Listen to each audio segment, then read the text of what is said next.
আবু হুরায়রা রাদিয়াল্লাহু তাআলা হতে বর্ণিত, নবী সাল্লাল্লাহু আলাইহি ওয়াসাল্লাম বলেছেন, যে ব্যক্তি ঈমান ও বিশ্বাসের সাথে এবং সওয়াবের আশা রেখে রমজানের সিয়াম রাখে, তার পূর্বেকার পাপরাশি মাফ হয়ে যায়।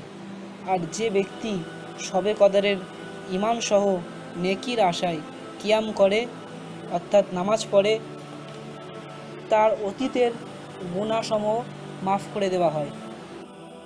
সহিহ বুখারীর ৩৫ নম্বর হাদিস, ১৯০১ নম্বর হাদিস ও ২০১৪ নম্বর হাদিস এবং সহিহ মুসলিমের ১৮১৭ নম্বর হাদিস।